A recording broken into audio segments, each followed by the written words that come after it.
Ateis tertawa mendengarkan Pak Framing seolah-olah saya yakin. Ateis mengatakan bahwa Pak Framing membela mereka itu, bahwa Tuhan itu tidak pernah ada karena Tuhan tidak pernah. Disinilah perbedaan orang Islam yang selalu bilang bahwa mereka logis, tapi tidak logis. Karena ketika diajar logis, tapi tidak ada logikanya. Logika itu adalah cara menangkap esensi dari apa yang kita sangat pahami. Logis. Kenapa kami Kristen logis? Karena Tuhan kami real dan nyata.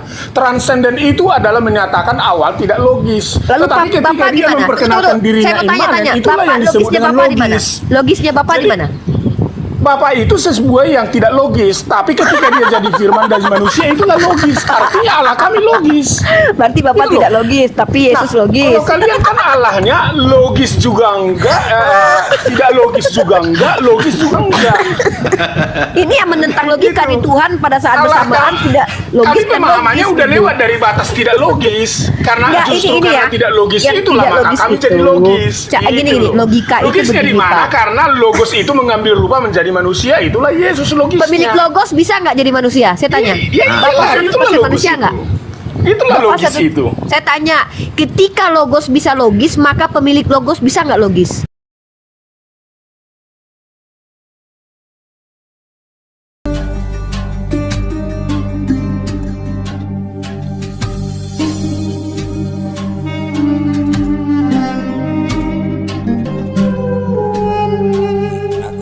Kalau dihujat ya saya berdoa supaya saya kuat, tambah kuat imannya. Itu yang mesti yang dibawa pada diri pribadi. Agama kan pribadi, Bu ya. Tapi kalau person yang dihujat saya kejar, bulele sampai itu dia itu. Kalau orang Batak bilang. Balik kita, Bang. Terbalik kita. Kalau saya pribadi saya dihujat, saya tidak peduli. Saudara saya dihujat pribadi, saya tidak peduli. Tapi kalau agama saya dihujat, saya mati. Kalau bisa saya punya ilmu santet, saya santet sampai mati. Itu saya. Beda kita. Agama itu, di Islam itu agama itu didakwahkan. Enggak, maaf Bang ya. Enggak, di Islam itu agama itu bukan masalah pribadi. Nah, kita beda nggak apa-apa. Kita terima Bang Sedar dengan caranya. Kalau kami pribadi enggak masalah. Tapi kalau agama jangan main-main dengan kami gitu. Kalau saya pribadi Uni ya, dalam arti apa? Saya makin kuat iman saya. Saya makin berdoa, makin mendekatkan diri kepada Tuhan. Saya bertanya, Tuhan, apakah Engkau ada? Pasti saya bertanya. Tolong bantu saya, kuatkan saya dan sadarkan mereka. Itu yang saya minta Udi. Kalau saya pribadi loh ya. Kita terima itu, tapi kita berbeda. Kalau saya tegaskan, kalau pribadi saya dihujat, saya tidak peduli. Bahkan pribadi Pak Budak Angon dihujat, saya suruh lah, hujat aja Pak Budak Angon biar dosanya terampuni, luntur dosa-dosanya itu. Begitu kami dalam Islam. Iya, tapi kalau agama kami dihujat, Nabi saya dihujat, Allah saya dihujat. Kalau saya punya ilmu santet, saya bilang, tapi saya nggak punya gitu kan. Saya akan kejar itu sampai kemanapun itu. Keras saya itu. Mungkin saya dituduh khawarij itu kalau seandainya saya menghadapi orang-orang yang menghujat agama saya, tapi apa namanya? Oke, Uni masuk Romfed Erben menghujat Rasul menggilir.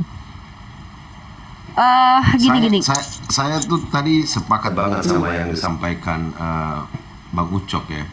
Ternyata kalau di dalam bahasanya semua agama di luar Islam yang di luar Ahlu Sunnah itu memang lahir dari liberalis dan menjadi liberalis.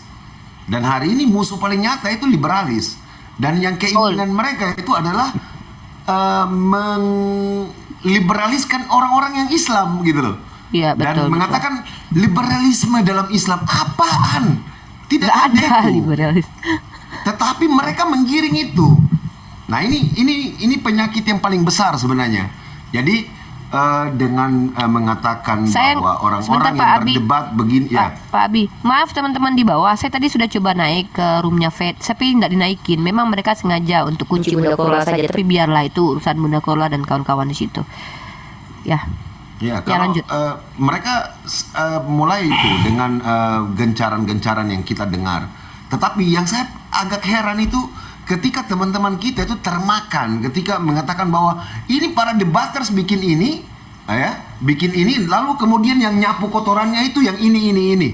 Ini pemisahan yang ngaco, yang selayaknya sebenarnya kalau kita juga lebih tahu tidak kita ambil tuh, tidak kita pungut di dalam mulut. Kalau sebagai orang Islam jangan pungut itu, biarkan hal itu. Kenapa biarkan hal itu? Berdiskusilah dengan debater, bukan kita bicarakan di luar. Kalau orang munafik itu berdasarkan dari kalangan Muslim juga kan gitu. Yang liberal ini kan kebanyakan orang kita juga kan gitu. Yang paling banyak itu kita tengok sekarang kan. Nah gini, Memang luar biasa. Ini memang panah-panahnya gitu loh. Ya, kalau orang Panah-panahnya setan memang. Kalau orang setan ini dia masuk sampai di situ, tetapi kemudian yang kita terima dari apa-apa yang saudara-saudara kita beri masukan itu adalah merapikan bagaimana kita berdiskusi dengan kaidah-kaidah dakwah gitu kan. Ketika dia mengatakan bahwa Al-Quran dan Allah itulah yang pertama kali menghujat, bahwa menyatakan bahwa ini bukan Tuhan, itu hujat itu pertama kali mereka lempar sebelum yang lain-lain, karena mereka menganggap bahwa kita datang kemudian.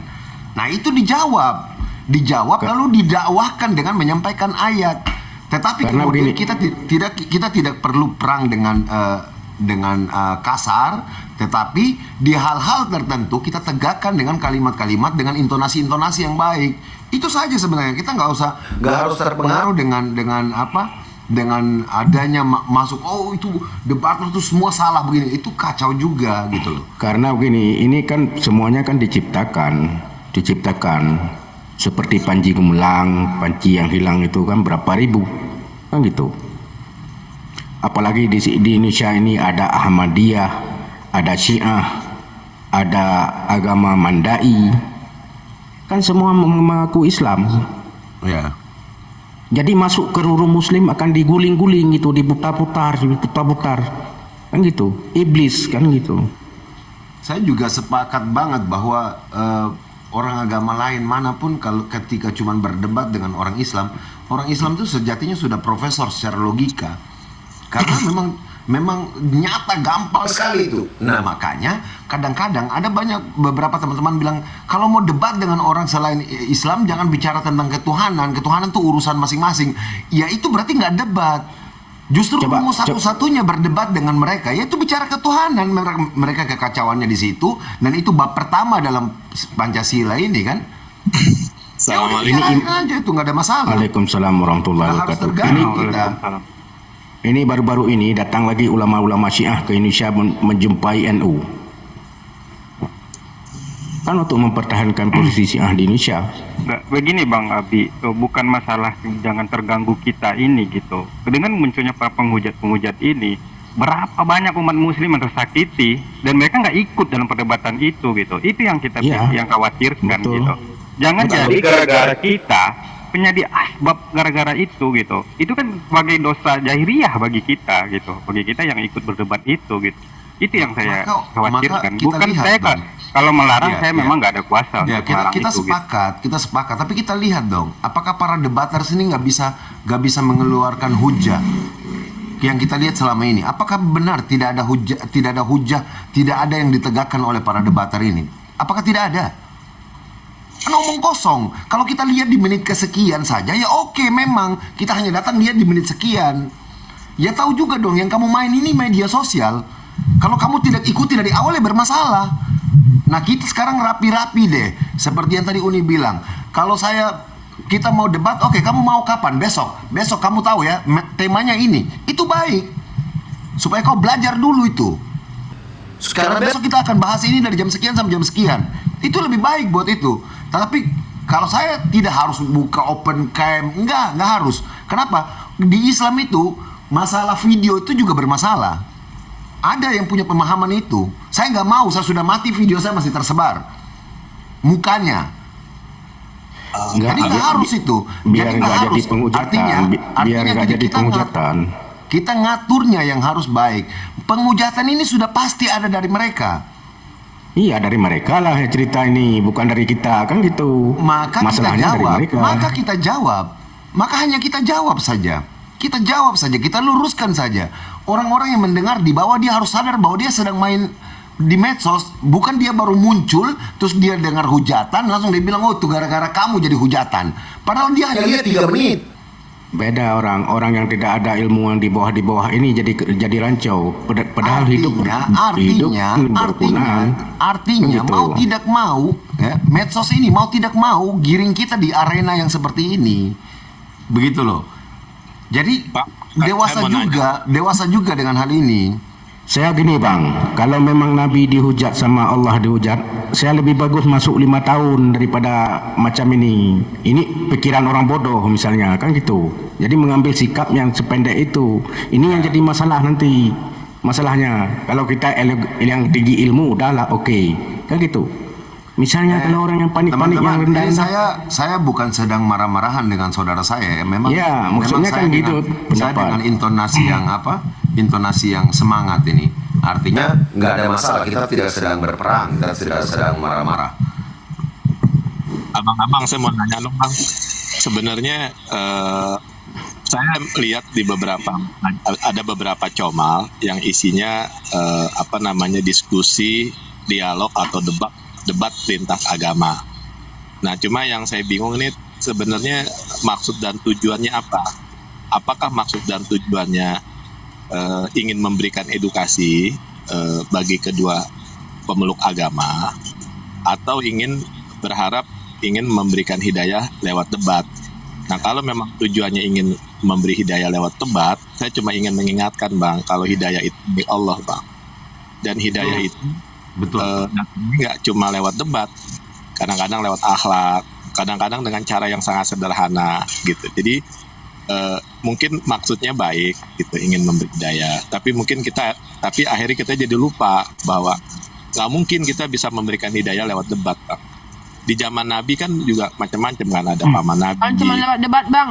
Dengan cara baik-baik pun kita tidak mungkin beri hidayah bang. Dengan cara apapun bukan kita yang punya hak kasih hidayah, Allah. Jangan kita jumawa. Apapun bukan cuma Enggak. debat. Datang Maksudnya ke ini Uni. rumah-rumah Maksudnya dengan dengan akhlak pun. mencontohkan, Gitu. memperlihatkan sifat kita. Maksudnya Bukan, begitu. maksud saya jawab itu. Bukan hanya dengan debat, dengan cara apapun bukan kita yang kasih hidayah. Tidak ada satupun kita yang berhak kasih hidayah. Bahkan Rasulullah sendiri yang adalah nabi, apa beliau yang kasih hidayah? Tidak, Allah yang kasih. Maksudnya adalah metode kita ini beragam. Silakan pakai metode yang kita pahami, kita kuasai, tapi dengan cara baik kan, bil hikmah kan perintahnya. Masalahnya kan di situ. Iya, Bukan karena debatnya itu yang harus kita kritisi, tapi cara berdebatnya, debat itu tuh hal yang pasti terjadi, saya katakan. Apalagi kalau selagi masih punya sosmed, nggak ada cerita nggak berdebat. Namanya kita bertemu orang berbeda dengan berbeda terus tiba-tiba langsung iya aja, nggak mungkin, pasti debat. Apalagi sudah muncul pertanyaan dan pernyataan. Masalahnya adalah bagaimana cara menyikapi perdebatan itu yang kita bahas. Nah, kita kalau bicara itu itu kembali kepada ya masing-masing. Tuh. tapi Jangan kan terjadi tadi penghujatan, kan gitu. Maksudnya Misal- berdebat, tapi jangan terjadi penghujatan. tahu tapi tetap nolak nih. Ada orang yang seperti itu, walaupun Loh, dia dengan cara baik-baik pun kadang mereka menolak kok, bukan cuma berdebat kok. Rasulullah aja pamannya aja tidak menerima, bagaimana apa kurang baik Rasulullah kepada pamannya? Jadi Dan- bukan berarti begini, ketika ada mari kita baik-baik secara iya kita sepakat itu, silahkan bagi yang mampu punya seperti itu, bahkan menunjukkan akhlakul karimah pun adalah dakwah itu. iya. Tapi kan kita punya masing-masing kapasitas. Ada yang dari ranah apa dia cuma ngajarin ilmu Islam itu sangat luas. Bahkan kita ini ya, kalau kita berkaca dari bagaimana sahabat Rasulullah, mereka berempat itu punya karakter yang berbeda-beda itu. Tapi apakah mereka salah satu sama lain saling menghantam sifatnya? Kalau di kerasnya Sayyidina Umar Ibnu Khattab, keras sekali beliau itu. Tapi apakah beliau menghina kelembutan dari Abu Bakar Siddiq? Bahkan kalau kita coba ya nih, kita analisa. Umar Ibnu Khattab adalah orang yang paling keras dalam bersikap. Tapi coba, beliau sendiri mengatakan sikap yang sangat lembut terhadap bagaimana dengan orang-orang yang berbeda keyakinan. Mari kita lihat Abu Bakar Siddiq, orang yang sangat lembut. Coba ketika ada peristiwa orang-orang di luar Islam menurunkan bukan orang di luar Islam ya, para kaum munafik menurunkan pajak. Apa? Beliau perangi. Ini kalau kita bicara tentang karakter, lihat bedakan tegas dengan jahat, itu bedakan itu, tegas, keras, lalu bersikap. Islam itu sangat diperintahkan harus tegas itu.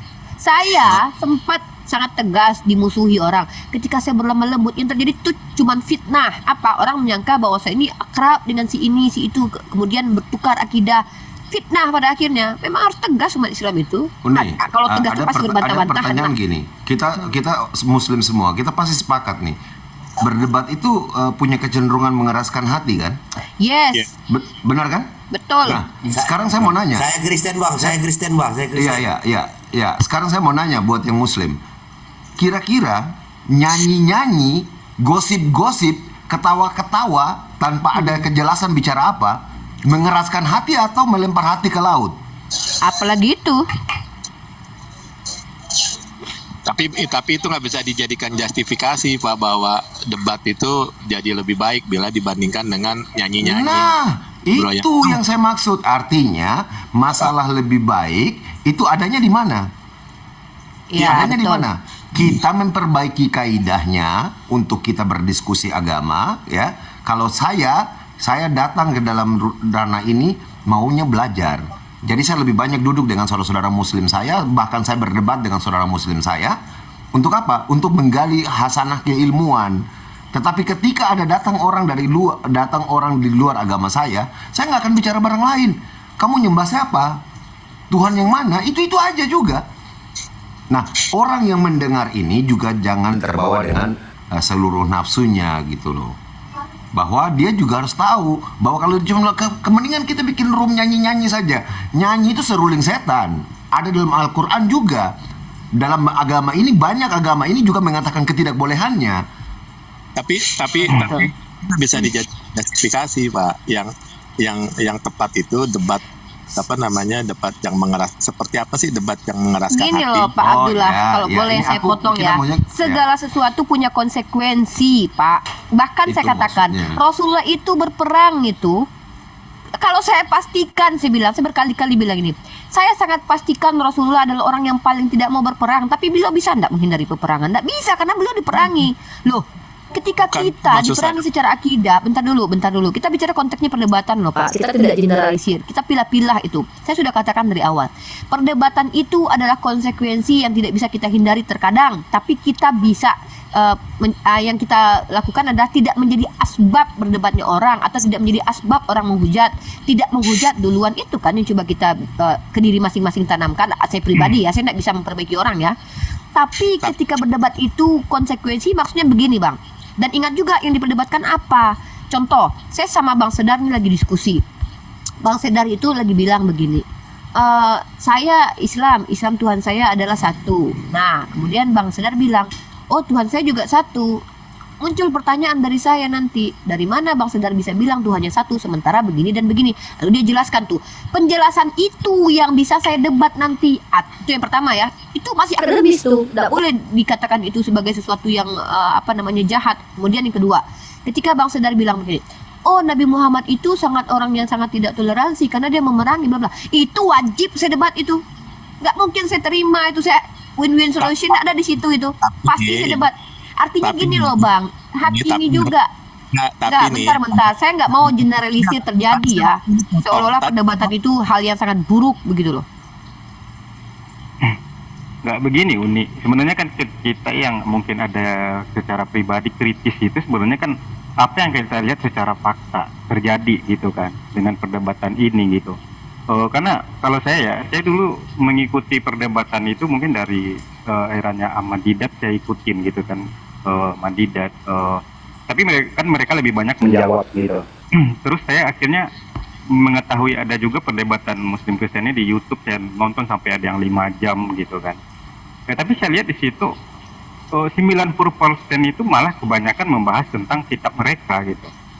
Tanpa ada kitab kita Al-Qur'an itu yang disampaikan gitu dengan dakwah. Dan di situ juga saya baru mendengar adanya hujat-hujatan yang parah sekali. Sebelumnya saya nggak pernah mendengar hujat-hujatan itu gitu.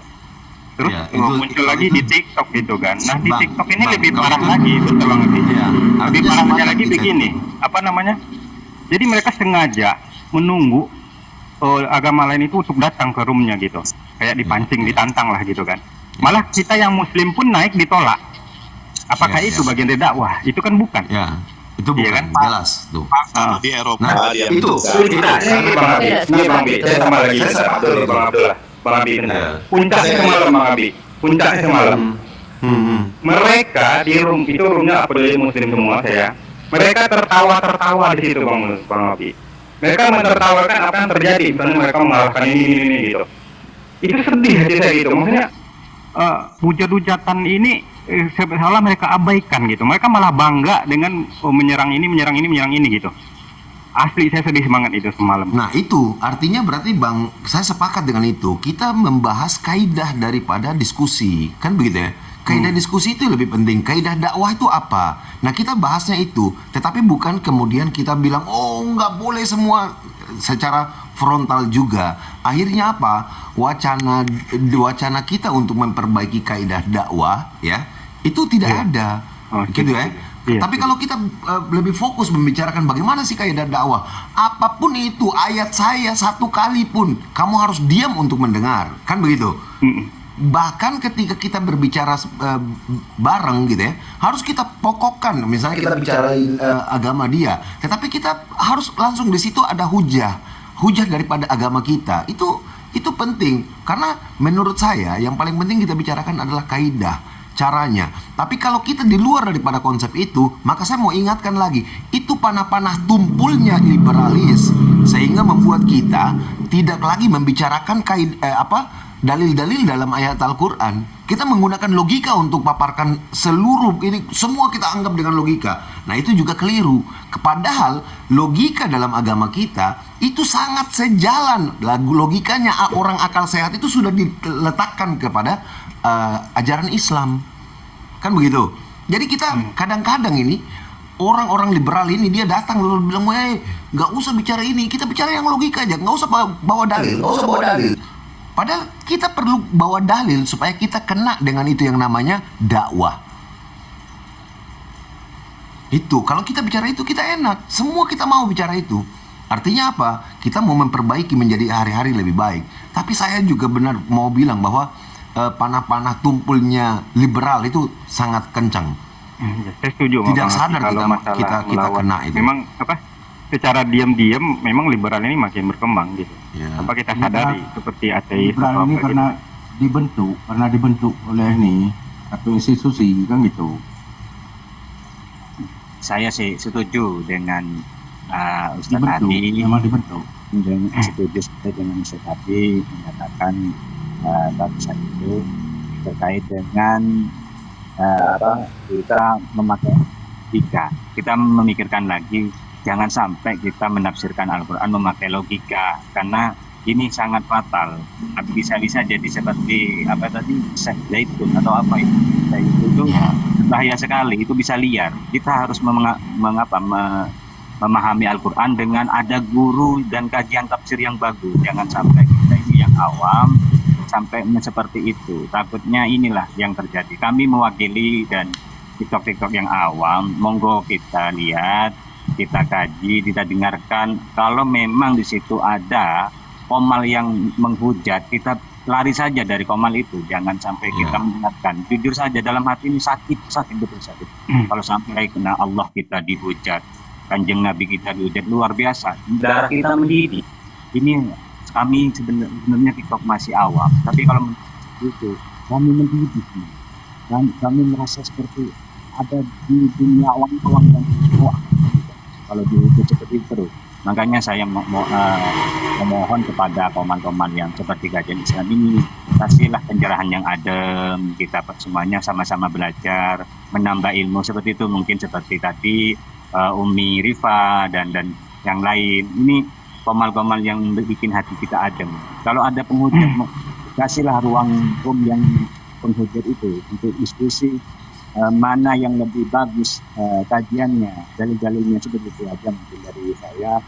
Itu saja mungkin, karena saya ini sebagai TikTok yang baru, yang konflik menambah ilmu, itu saja mungkin dari saya dari tadi menyimak. Terima kasih atas pemaparannya dan sehingga ini ada adem di hati karena ada ilmu di situ yang bicara. Itu saja mungkin, dan mewakili dari teman-teman di bawah yang belum punya kajian atau ilmu yang belum mencukupi, janganlah masuk ke teman-teman kita. Tidak ada gunanya. Kalian akan nanti dihujat habis-habisan. Tidak ada gunanya nantinya kalau sampai masuk komal mereka. Lebih baik cari komal yang ada, cari komal yang ada pengetahuannya. Jangan kecuali dengan abang-abang yang sudah dan ustadz-ustadz yang mumpuni dari Alkitabnya, dari Al-Qurannya mumpuni, lalu bolehlah berargumen dengan mereka.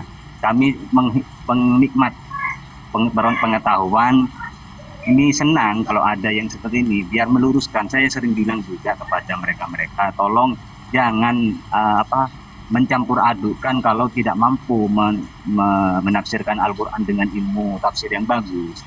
Karena Al-Quran ini sudah rahmatan lil alamin, Al-Quran ini sudah firman Allah yang sudah sempurna, tidak perlu dibahas lagi, sudah sempurna, semuanya ada di situ semuanya. Jadi yang dibahas di Alkitab mereka sajalah, nanti yang sempurnanya di Al-Quran itu semuanya ada, semua pengetahuan. Dan kalau memang mereka melintir tentang perang-perang itu pada zamannya waktu itu Kanjeng Nabi perang, jangan dipintir sekarang kita lihat, jangan. Kita ini sudah berperang dengan kepengetahuan dan teknologi, semuanya ada di Al-Quran. Jangan sampai yang pengetahuan dengan peperangan itu kita pintir oleh mereka, dipintir sampai kita harus berjihad berperang. Jangan, bukan seperti itu sekarang. Perang kita ini sekarang seperti dunia medsos seperti ini, berpengetahuan yang ilmu tinggi, semuanya Al-Quran sudah menjelaskan tentang ilmu yang sudah luar biasa, sampai peneliti-peneliti yang ada di bulan, di mana yang laut terbelah, warnanya itu berbeda, di Al-Quran semuanya lengkap, luar biasa. Jadi jangan Al-Quran itu dicampur adukan dengan kitab mereka. Al-Quran ini sudah firman Allah yang tidak terkalahkan, sudah sempurna. Mungkin itu saja dari saya. Iya, misalnya gini Bang, saya langsung sambung dulu. Karena saya udah baca tafsir ini udah berulang kali ya. Tetapi saya ingin kasih tahu, beberapa dari orang-orang kita itu termakan ketika dikatakan bahwa lakum dinukum itu adalah ayat toleransi. Jelas-jelas bukan. Bukan ayat toleransi, karena asbabun nuzul daripada lakum dinukum itu adalah permintaan dari kaum kafir kepada Nabi untuk hari ini kamu ikut aku menyembah Tuhan-Tuhanku, besok aku ikut kamu, ditukar-tukar selang sehari atau setahun atau 6 bulan. Nah, maka turun ayat ini. Kan begitu. Artinya tidak ada itu sebagai ayat toleransi. Kalau itu dibilang ayat toleransi, maka pasti datang ayat itu suruh menjawab itu tuh. Toleransinya hanya cuma satu. Kamu begitu dengan apa yang kamu punya, jangan ajak saya dengan itu. Tetapi yang mereka mau ini adalah mencampurkan kopi dengan dengan teh, terus kita bagi dua, terus kita minum sama-sama. Perut sakit yang ada. Terus yang satu lagi, ayat Al-Quran di surat Al-An'am ayat 108, ketika berbunyi, dan janganlah kamu memaki sesembahan yang mereka sembah selain Allah. Oke? Nah, dengan justifikasi ayat ini, mereka selalu bilang bahwa orang-orang Islam itu jangan pernah bertanya tentang bagaimana Tuhan orang lain begini dan begitu. Padahal mereka nggak baca tafsir. Kalau mereka baca tafsir, nih saya bacakan ini. Bentuk celaan terhadap sesembahan yang lain ada dua jenis. Yang satu, mencela dengan serampangan dan tanpa dalil. Itu tidak boleh. Jenis yang pertama ini tidak diperbolehkan. Tapi yang kedua, menjelaskan kekurangan sesembahan tersebut dengan penjelasan ilmiah, hukum asal dari jenis yang kedua ini adalah diperbolehkan sebagaimana disebutkan dalam Al-Quran ketika Nabi Ibrahim alaihissalam dan dalam surat Maryam ayat 42 mengatakan bahwa ingat kepada ayahnya, ingatlah ketika ia berkata kepada bapaknya ya, wahai bapakku, mengapa kamu menyembah sesuatu yang tidak mendengar, tidak melihat, dan tidak dapat menolong kamu sedikit pun? Allah juga kemudian menjelaskan tentang hakikat Nabi Isa alaihissalam dan ibunya yang disembah oleh orang-orang Nasrani di dalam surat Ali Imran ayat 59. Lalu kemudian Allah juga menjelaskan tentang Al-Masih putra Maryam hanyalah seorang rasul. Ini di dalam Al-Maidah ayat 75. Nah, jenis yang kedua ini diperbolehkan karena ia termasuk konsekuensi daripada dakwah tauhid. Menjelaskan aib sesembahan orang lain atau sesembahan lain selain Allah adalah salah satu yang wajib ketika menjelaskan tauhid kepada umat. Jadi sasaran kita bukan hanya mereka, tetapi saudara-saudara kita juga. Adapun sekedar makian dan celaan serampangan tanpa dalil, maka tidak diperbolehkan. Betul. Kan clear nih kalau kayak gini. Betul. Saya mohon kepada semuanya, terima kasih sudah ikut serta di diskusi kajian ini yang menambah ilmu. Saya mau pamit dulu nantinya. Terima kasih kepada semuanya seperti Ibu Rifa dan sahabat Papua dan semuanya yang ada di tempat ini. Iya, Terus Pak Agus. kan agama Allah, jangan sampai ada penghujatan yang masuk ke room Islam, karena itu membuat hati kami menjadi sampai menggetar kami, karena kami agama kami dihujat. Tolong dikondisikan, teruslah perjuangkan agama Islam, karena agama Islam sudah rahmatan lil alamin. Semuanya saya mohon pamit, terima kasih semuanya atas waktunya sudah diskusi bersama. Sama-sama Bang Agus. Saya akhiri, wallahul muwaffiq ila aqwamit thoriq. Assalamualaikum warahmatullahi Waalaikumsalam. Salam, ini ada Pak Framing nih, buka tema aja lah. Udah lama nih nggak diskusi nih. Apa tema Pak Framing? Bawa tema-tema berkelas lah. Jangan Yesus Tuhan atau bukan. Muak saya dengarnya itu aja terus. Coba Pak Framing bahas tentang kitab suci lah. Tunjukkanlah intelektualitas Anda sebagai seorang dosen di sini. Ayo. Pak Trantan, apa kabar Pak Trantan? Ayo ya. Baik Pak Angon. Ya tuh Tapi ada permintaan nggak bisa lama-lama saya. Aduh, 3 hari. nampak kali takutnya sama saya ini. Paling 3 hari waktu di Pak ya, bisa 3 hari ya. lanjut. Takut sekali sama saya Pak Framing. Janganlah. Yuk bahas kitab suci aja Pak Framing. Saya butuh nih penjelasan tentang kitab sucinya Pak Framing. Saya mau coba kritisi apa tadi yang dibilang oleh Abi Abdurrahman. Mengapa kamu menyembah Allah yang tidak bisa mendengarkan dan tidak bisa menjawab, kan gitu. Itu polemik di dalam Al-Quran dari pertanyaan Buddha. Berarti itu cocoknya untuk buat Islam kali ya, bukan buat Kristen ya? Maksudnya Pak Abi Abdurrahman yang mana tuh, poin mana? Silakan Abi aja, coba jawab. Apa maksudnya Pak Framing ini kayaknya keluar konteks. Jawabannya gini, boleh kemudian Bang Framing ini bilang bahwa itu dari itu lebih cocok untuk mempertanyakan Allahnya orang Islam gitu kan. Tapi yang jadi masalah, Al-Quran ini adalah datangnya dari Allah itu, dan Allah itu yang mengatakan itu. Allah yang menceritakan tentang bagaimana Ibrahim mempertanyakan itu kepada ayahnya. Allah juga kemudian mengatakan tentang Al-Masih. Lalu mau bagaimana kita ininya ke itu? Coba Bang Framing dengan logika yang mantap, coba giring itu ke sana. Ini silakan, ini datang asalnya dari Allah itu. Ya silakan. Oh iya, logikanya itu benar itu. Tapi kan kalau Islam kan Allahnya yang nggak bisa mendengar, yang tidak bisa melihat. Kalau Allah kami kan bisa, kalau Tuhan kami Yesus kan bisa mendengar, bisa melihat. Gitu ya. Itu logikanya. Sekarang udah nggak melihat, lalu kemudian sekarang sudah tidak berbicara, sekarang sudah tidak ada. Itu maksudnya. Ya artinya di dalam sudah tidak jadi Tuhan lagi sekarang. Diburitan kapal. Enggak, yang cocok itu Pak Framing, Tuhannya itu pernah hidup, lahir, itu cocok, pernah mendengar seperti pendengaran manusia. Sekarang udah nggak bisa lagi mendengar, karena berarti Tuhannya udah nggak di sini. Ini lagi. Bedanya di salah satu nama bedanya Allah. itu kalau kami ya, jadi kalau Tuhan Pak Framing itu pernah, kalau Tuhan kami itu dari awal begitu ya seperti itu, dan kalau Tuhannya, jadi Tuhannya Pak Framing itu pernah, ya. Tapi kalau itu pernah awal hidup, itu maksudnya gimana? Kalau itu pernah hidup, dari awal Allah sudah dengan sifatnya. Jadi beda dengan Pak Framing. Pak Framing Tuhannya pernah, begitu cocoknya. Iya, dari pernyataan Allah yang bisa melihat dan bisa mendengar. Begini logika Pak Framing, paradigmanya jangan dipaksa dulu. Kita letakkan dulu ke posisinya Pak Framing. Konkretnya kepada Yesus Tuhan kami, karena Yesus pernah bisa melihat kami, murid-muridnya pernah kan? Bisa pernah mendengar. Berarti sekarang udah nggak mendengar lagi kan? Itu. Nah, sekarang nggak mendengar lagi. Bang Framing udah jawab sendiri. Bang Framing udah jawab sendiri. Allah pernah nggak? Al-Hayya, Al-Hayyu, Maha hidup, Maha hidup. Kalau dia, kalau begini loh Pak Framing, kalau dia dikatakan dengan salah satu sifat Allah ya, dia Maha hidup. Maha hidup. Kalau dia pernah hidup, maka dia bukan Tuhan. Kalau dia pernah mendengar, berarti dia bukan Tuhan. Tuhan itu tidak ada kata pernah. Kalau Tuhan Pak Framing kan pernah itu. Saya pernah kan menjadi manusia. Allah kalian yang kalian percayai. Bahwa mengapa kamu menyembah Allah yang tidak bisa melihat dan tidak bisa mendengar? Salah. Saya luruskan ya. Begini. Tuhan yang bisa berbicara ketika kami belum pernah melihat. Ini beda ya. Kalau Pak Framing kan Tuhannya yang pernah. Kalau kami yang pernah, yang belum pernah, misalnya kami belum pernah bicara dengan Tuhan, tapi akan ada janjian bertemu dengan Tuhan. Kemudian karena iya ada janjinya. Ada. Janji-janji dong. Ada. Kok janji loh? Buktinya surga itu janji bukan? Tapi yang dinyatakan di situ Bang Framing itu patung itu.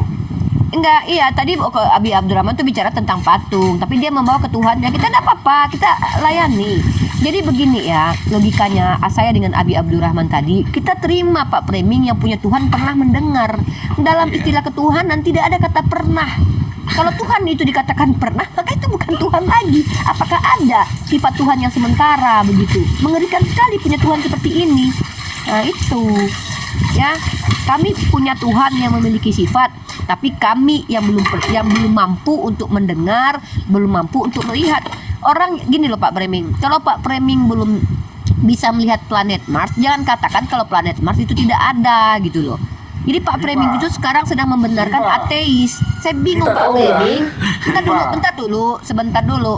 Pak Framing, kalau Pak Framing bicara seperti itu, maka Pak Framing sedang menghantam Bapak Yesus tuh. Pak Framing menaikkan Yesus tapi menghantam bapaknya gitu loh. Berpegangan. Kok pegangan? Ini logika yang sangat-sangat simpel ini. Kalau disebut logika ya rasional, ya real, logika kata melihat, logika kata mendengar, berarti setuju Allah kamu punya kuping. Nah, tidak bisa setuju dengan itu. Karena apa? Arahnya nanti kuping yang dimaksud adalah kuping seperti kuping Pak. Bentar dulu, jangan ini kalau diskusi supaya nampak dewasanya nggak usah seperti itu, karena ini blunder.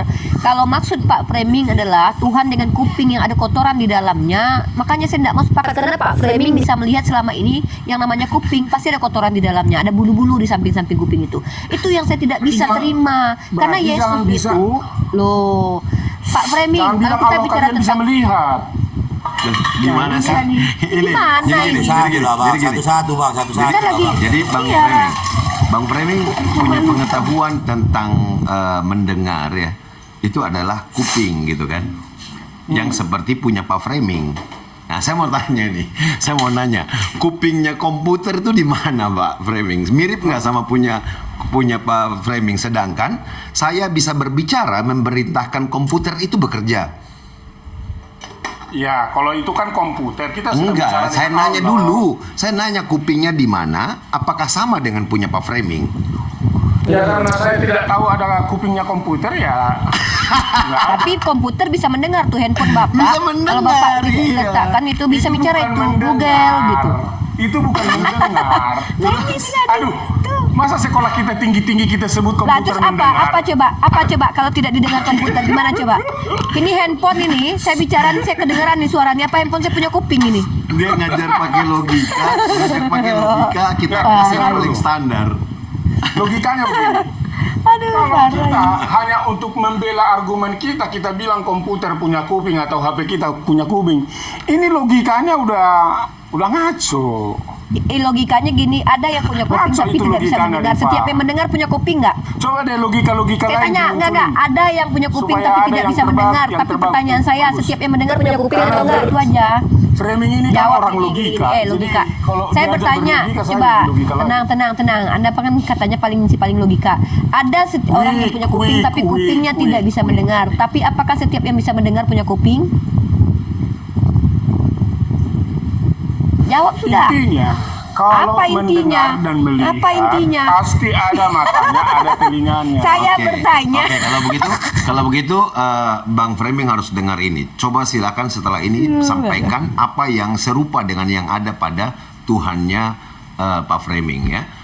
Dalam Asmaul Husna ya, Al-Hayyu Al-Qayyum. Al-Hayyu maknanya adalah maha hidup. Dan Al-Qayyum maknanya adalah maha tegak dan menegakkan, memelihara makhluknya gitu. Nama Allah Al-Hayyu Al-Qayyum itu senantiasa datang ya bergandengan dengan 3 tempat dalam Al-Quran. Oke? Yaitu Allahu la ilaha illa huwal hayyul qayyum la ta'khudhuhu sinatun wala naum. Allah tidak ada Tuhan yang berhak disembah melainkan Dia yang hidup kekal lagi terus menerus mengurus makhluknya. Oke, ini klaim awal. Yang kedua, dalam surat Ali Imran ayat 2, Alif Lam Mim, Allahu la ilaha illa huwal hayyul qayyum. Alif Lam Mim di depannya. Allah tidak ada Tuhan yang berhak disembah melainkan Dia yang hidup kekal lagi terus menerus mengurus makhluknya. Di poin yang ketiga yaitu di dalam surat Toha ayat 111. Dan tunduklah semua muka dengan berendah diri kepada Tuhan yang hidup kekal lagi senantiasa mengurus makhluknya, dan sesungguhnya telah merugilah orang yang melakukan kezaliman. Adapun Al-Hayyu dalam sendirian pada 2 tempat di dalam Al-Quran, dan itu surat Al-Furqan ayat 58, dan bertakwalah kepada Allah yang hidup kekal, yang tidak mati, dan bertasbih dengan memujinya, dan cukuplah Dia maha mengetahui dosa-dosa hamba-hambanya. Lalu kemudian dalam surat Ghafir ayat 65, Dialah yang hidup kekal, tiada Tuhan yang berhak disembah melainkan Dia, maka sembahlah Dia dan dengan memurnikan ibadat kepadanya. Segala puji bagi Allah, Tuhan semesta alam. Nah, saya belum baca tentang maknanya, ya, saya belum kasih tahu tentang maknanya. Tetapi dari posisi ini ada 3 pemaknaan yang paling lazim, ya, dengan konsekuensinya. Nah, silakan Pak Apide setelah ini sampaikan. Pertama, 1, kehidupan Allah azali tidak didahului oleh ketiadaan. Adapun selain Allah, seluruhnya dimulai dengan ketiadaan. Kemudian, Allah kekal tidak diakhiri dengan kematian.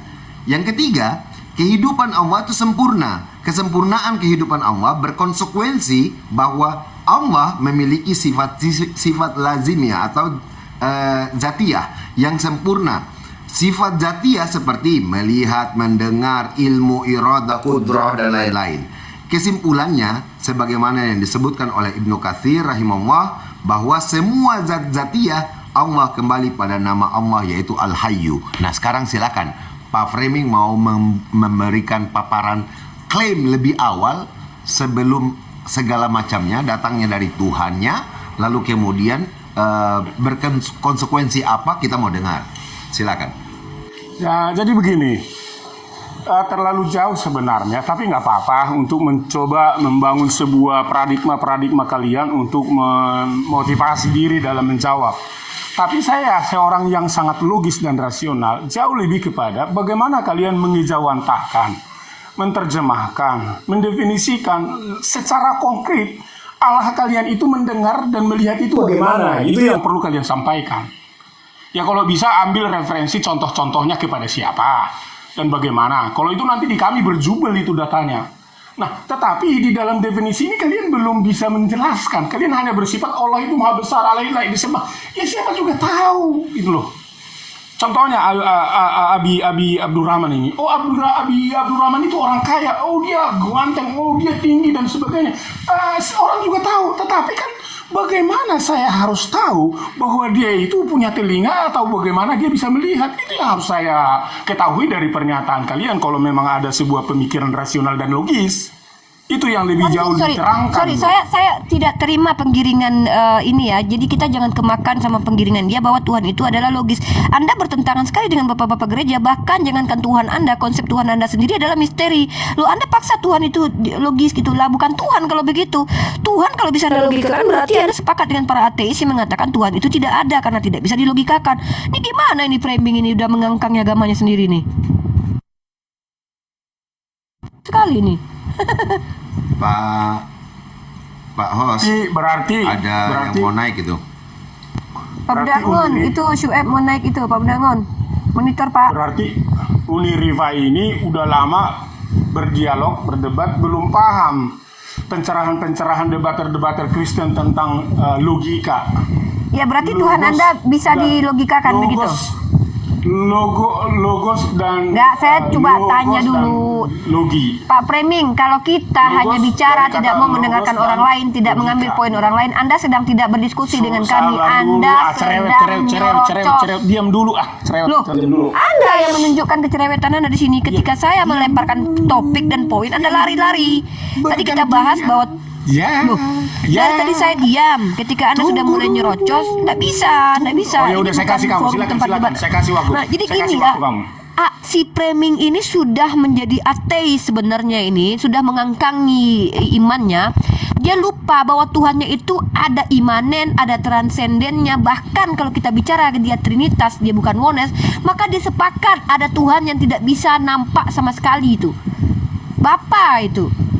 Kalau dia bilang bahwa Tuhan itu harus bisa dilogikakan, dia menyamakan dengan Yesus, nah artinya Framing sudah menghina Bapa. Berarti menurut Framing Bapa itu bukan Tuhan, tapi hanya Yesus si anak lah yang Tuhan gitu. Nah kita pakai paradigma, kan saya bilang Pak Framing ini kan dosen, masa menggunakan cara-cara, mohon maaf ya, orang yang tidak sekolah.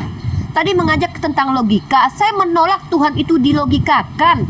Saya berkali-kali mengatakan yang namanya Tuhan itu kalau sudah bisa dilogikakan berarti itu adalah bukan Tuhan. Makanya saya tidak terima Yesus sebagai Tuhan karena dia tuh bisa dilogikakan, buang air besar, makan ikan goreng, bukan. Jadi kalau Pak Framing memaksakan kami, bagaimana melihatnya Tuhan? Kuping Tuhan kalian seperti apa? Loh, ini yang namanya salah. Sejak kapan umat Islam menyatakan hal seperti itu, bahwa Tuhan itu bisa dilogikakan? Yang masuk akal adalah pengajaran Tuhan. Tuhan itu tidak akan pernah bisa masuk akal karena Kamu sangkal ayat-ayat yang dibacakan oleh Mbak Ali Abdurrahman tadi. Mana ayatnya kalau Tuhan itu masuk bahwa akal? mengapa kamu menyembah Allah yang tidak kamu lihat dan menyembah Allah yang tidak kamu dengar? Itu kan ayatnya tadi udah dikasih tahu. Nah ini apa ini Framing nih? Aduh, pakailah cara-cara terdidik Pak Framing. Saya sebagai mahasiswi malu kalau punya dosen kayak gini.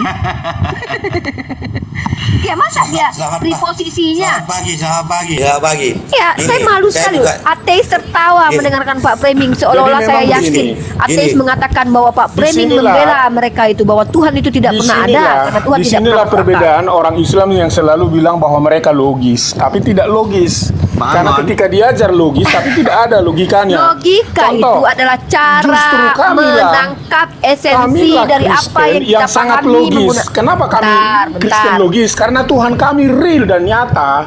Transenden itu adalah menyatakan awal tidak logis. Lalu Tetapi ketika Bapak di dia mana? memperkenalkan Tunggu, dirinya saya mau imanen, tanya-tanya. itulah Bapak, yang disebut logisnya dengan Bapak di mana? logis. Logisnya Bapak di mana? Bapak itu sesuatu yang tidak logis, tapi ketika dia jadi firman dari manusia itulah logis. Artinya Allah kami logis. Berarti Bapak Gitu loh. tidak logis, tapi Yesus logis. Kalau kalian kan Allahnya logis juga enggak, tidak logis juga enggak, logis juga enggak. Ini yang menentang logika Gitu. di Tuhan pada saat Allah bersamaan kan- tidak logis Tapi dan pemahamannya logis udah gitu. lewat dari batas tidak logis. Karena Enggak, justru ini karena ya. tidak logis Yang itulah tidak maka logis kami itu. jadi logis. Gini, Gitu. logika itu Logisnya di begini, mana? Pak. Karena logos itu mengambil rupa menjadi manusia, itulah Yesus logisnya. Pemilik logos bisa nggak jadi manusia? Saya tanya. Iya, Bapak iyalah, 100% itulah logos manusia itu. nggak? Itulah Bapak logis itu. Saya tanya, ketika logos bisa logis, maka pemilik logos bisa nggak logis? Ketika pemilik logos menjadi itu dijawab logos, dulu. Iya, dijawab dulu, baru dibantah gitu. Ketika logos bisa dilogiskan, apakah pemilik logos bisa logis?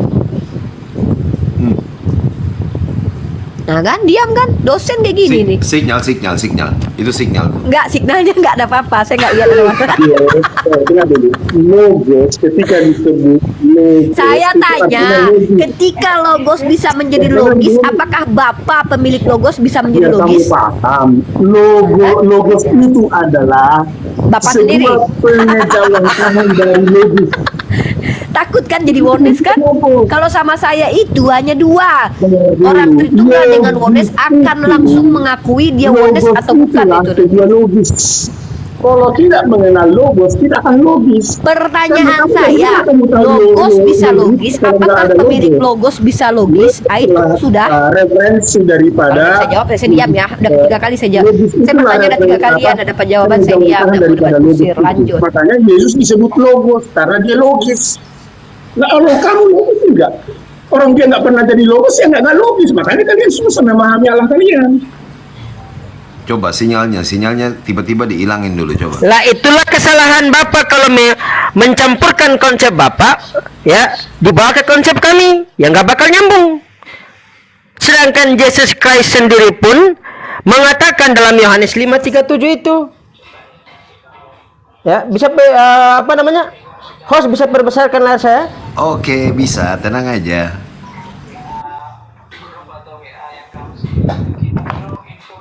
Nah, di sini kalau kita melihat di dalam Yohanes pasal 5 nomor 37, di situ kan Yesus Kristus mengatakan secara jelas itu, secara nyata. Ya, Bapa yang tidak bisa dilihat. Ya. Itu tuh.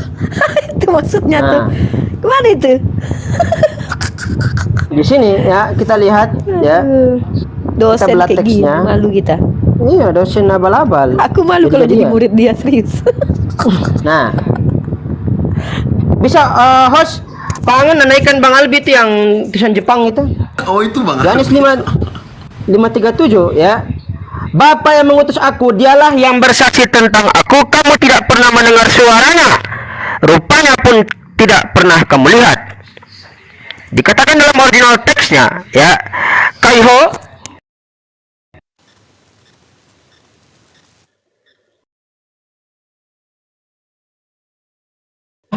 Memartu reken peri hemon oute ya fon fonne hauton ake kuate ya pote hote eidos auto eo rakate ya. Yang pertama di sini di poin yang dia mengatakan rupanya pun aku tidak pernah mendengar kamu tidak pernah mendengar suaranya, rupanya pun tidak pernah kamu lihat. Nah, habis kata Pak Preming loh. Bangun naikin itu yang Aduh, tulisan Jepang Pak itu. Preming logika kok macam gitu. Jadi yang tidak logika itu Pak Preming, ketika Tuhan itu maha kuasa, di saat bersamaan dia tidak punya kuasa Pak Preming. Itu namanya logical fallacy. Otak saya meronta-ronta itu, akal saya meronta-ronta itu. Mendengar itu. Nah, dan juga ya di sini dalam prinsip keimanannya orang Yahudi itu sendiri ya menyembah kepada sinyalnya udah hilang. Nggak jelas kamu. Nah, ngomong apa sih? Bodo amat. Kalau nggak mau juga saya dengar. Aduh, dosenku. Kejadian. Dosen gagal loh. Original teksnya aja nggak paham. Ani maamin bumunas lamo sa borayit borek smo ay nagu. Lo yasi guho masige hago fi inlo sumdinyon kelal. Nah, dikatakan di sini ay naguf, yang dimana guf itu ya wujud yang bisa representasinya ya dilihat di atas permukaan bumi, bisa dilihat, diraba, disentuh. Berarti orang Yahudi pun tidak pernah menyembah kepada eksistensi sesembahan yang bisa dilihat, diraba, disentuh, dan representasinya pun tidak muncul di atas permukaan bumi. Ya, dan itu sangat bertentangan dengan konsep kekristenan. Begitu. Nah, logika mana yang mau Pak Preming pakai lagi? Transenden imanen atau bagaimana? Ini kalian dulu itu arti logos, baru kalian tahu logis, ya. Iya, coba saya minta kepada Pak Preming mendefinisikan logos, logika, logis itu seperti apa. Saya mau preposisinya sesuai dengan makna yang akademis, bahwa dasarnya sini. Mari kita dari situ beranjak, baru kita berargumentasi. Yuk, coba. Saya minta Pak Preming buka camp seperti Syueb tadi, kemudian bawa literasi mendefinisikan kata logis itu seperti apa yang dimaksud logis menurut pandangan Pak Preming gitu. Original teks logos biar kamu tahu, tapi kamu sih nggak bisa untuk original teks, cuma Ya, baca doang. Kamu nggak bisa baca, udah tua, mau terjemahan hidup lagi. Ayo, silakan. Monggo teman-teman di bawah ya, kita udah lama kenal Pak Framing. Jadi bahasa-bahasa kita tuh bahasa yang akan diterima Pak Framing karena kita udah biasa. Jadi kalian yang dibawa kejang-kejang monggo dengan dan kita diskusi. dipermonggokan Pak Framing. Ya. Biasa ini dengan Pak Framing begini. Dipermonggokan itu sudah dipermonggokan. Ayo. Daripada kau nggak bisa baca, buta huruf, original teks kitab sendiri nggak bisa baca, udah tua sama terjemahan hidup pula. Coba Pak Framing ketika ingin menyanggah coba bacain dari original teksnya gitu, mungkin untuk Iya. di sini. Silakan. Jelasin tuh logos itu maksudnya apa berdasarkan kajian ilmiahnya orang Kristen. Contoh berdasarkan pandangan skolar kami, logos artinya logika artinya begitu. Jangan bawa air ludah yang penuh dengan asam mefenamat terus dilemparkan ke kami di sini. Beda kita sepakat aja bahwa paradigma kita berbeda. Bukan mendidik malah menyesatkan. Dosen macam apa kau ini? Kau ya dosen kau. Silakan Pak dosen, kita tunggu ini. Kami para murid-murid ingin belajar nih sama Pak dosen ini. Coba. Dosen jadi-jadian. Oh, signalnya hilang. Jangan-jangan disertasinya bayaran lagi. Halo, selamat pagi. Pagi Bang Sedar. Gini Bu, aku tanya dulu. Ya. Kan saya ini orang awam ya, Sama, saya juga awam saya Pak. Gini. Jadi Silakan Pak Framing itu mute-nya dibuka langsung bernarasi. Dia itu Bang Saya Aldi, lihat ya, signalnya hilang. yang mengakui kita keturunan Adam itu 3 Bu ya. Umat Yehuda, pengikut Kristus sama umat Muhammad ya, Nabi Muhammad ya. Itu percaya bahwa kita adalah keturunan Adam. Bukan cuma kita Pak, orang Hindu juga Buddha itu keturunan Adam itu. Enggak, mengakui maksudnya. Kalau dari kitab mereka tidak. Kalau orang Buddha, lanjut Cina Pak, itu, langsung aja Pak, to the point Pak. Maksudnya apa? langsung aku tanya Ibu ya. Kalau ceritanya Alkitab Bu ya, Perjanjian Lama itu plek dari kitabnya orang Yahudi, itu loh.